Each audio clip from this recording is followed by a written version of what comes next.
The note said she was safe, but she was never found. For months, her family begged for answers.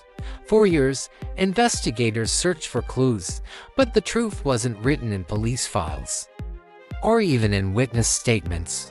The truth was hidden in her diary, a diary that would reveal secrets no one was ready to face. This is the story of Claire Thompson. In the heart of Brookfield, a quiet Midwestern town, life moved slowly. The kind of town where doors stayed unlocked and neighbors waved from porches. To outsiders, it was perfect, safe, ordinary, and touched by the horrors of the outside world. But for the Thompson family, that illusion would be shattered in the most unimaginable way. Claire Thompson was 19, bright, determined, and fiercely independent. Friends described her as the dreamer. She kept journals filled with poetry, doodles, and aspiration of becoming a writer.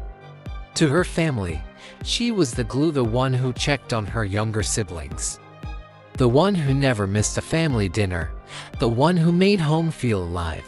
But behind those smiles, behind those diary entries, were darker thoughts, thoughts no one took seriously until it was too late. On September 12, 1997, Claire left her part-time shift at the local bookstore. She told her coworker, "I'll be home soon. Save me a piece of pie." Those would be the last words anyone heard her speak. She never came home. By midnight, her mother began calling her friends. By morning, the police were notified, and by the end of that week, Claire Thompson's face was plastered on telephone poles and diner windows across town. But the strange thing wasn't that Claire vanished. It was what she left behind. On her bed, neatly tucked under her pillow, was her diary. A diary she never let out of her sight. And in those pages were secrets even her closest friends didn't know. Sometimes I think someone's following me. Maybe I'm imagining it, maybe not. Last night I saw the same car parked outside again. If anything happens to me, I hope someone reads this. Claire wasn't just imagining things. Someone was watching her. She told me once, "Mom, I feel like I can't breathe here." I thought it was just teenage drama. I never thought it was real fear. Her mother gasped with tears dripping her face. Brookfield police quickly mobilized search teams.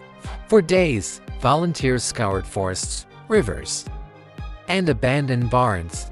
They found footprints, cigarette butts, even strands of hair, but none matched Claire. It was as though she had stepped off Main Street and vanished into thin air.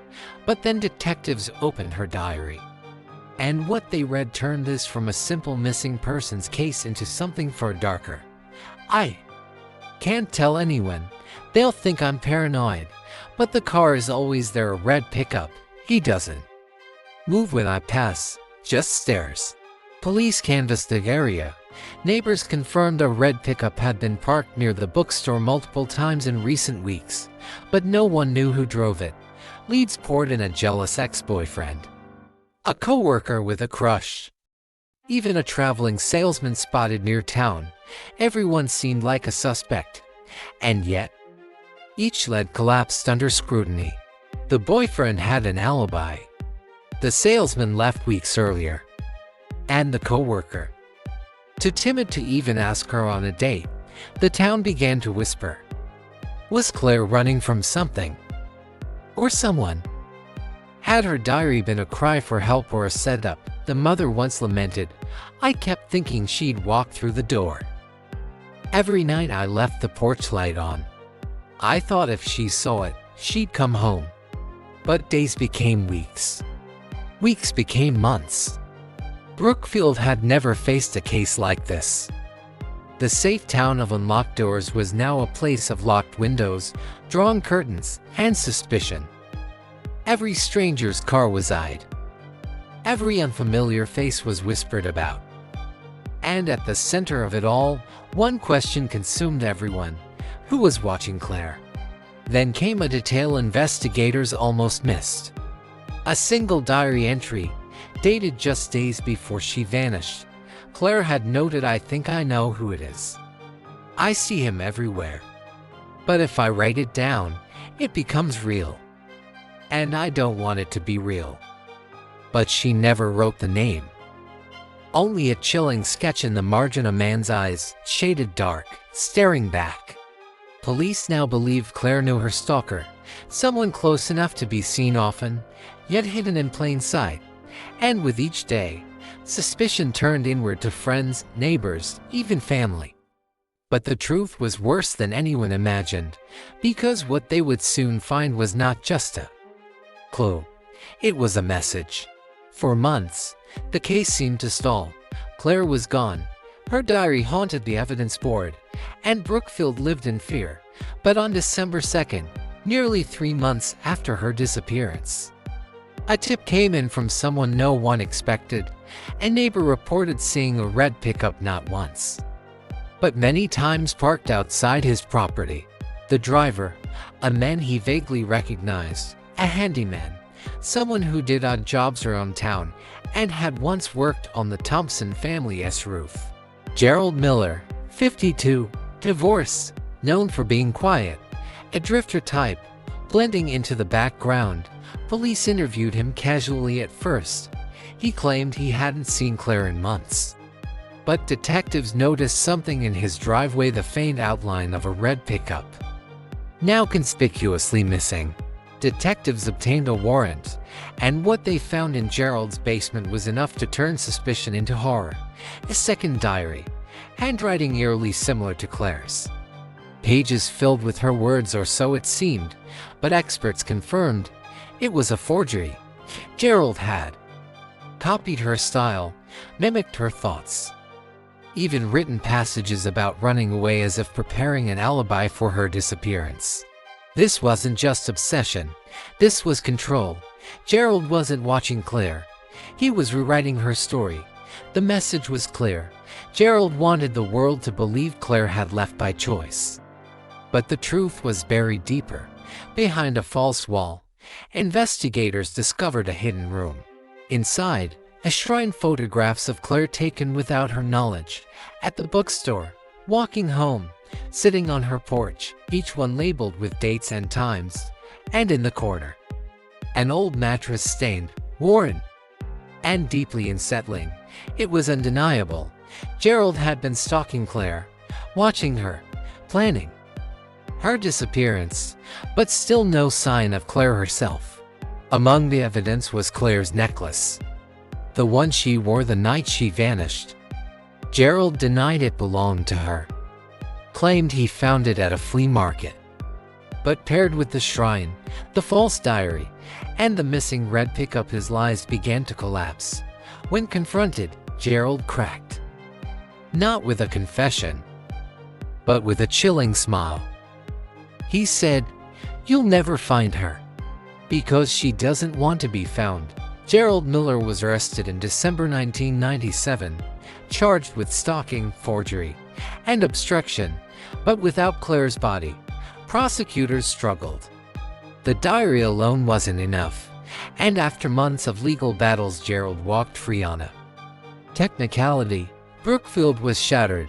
The man they believed took Claire released back into their town. Parents pulled their children closer. Neighbors stopped trusting one another.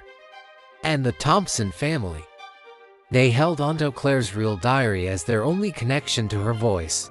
To this day, Claire has never been found. But her words, her diary, remain a testament, a warning, and a reminder that sometimes the story we think we know is the one someone else is writing for us.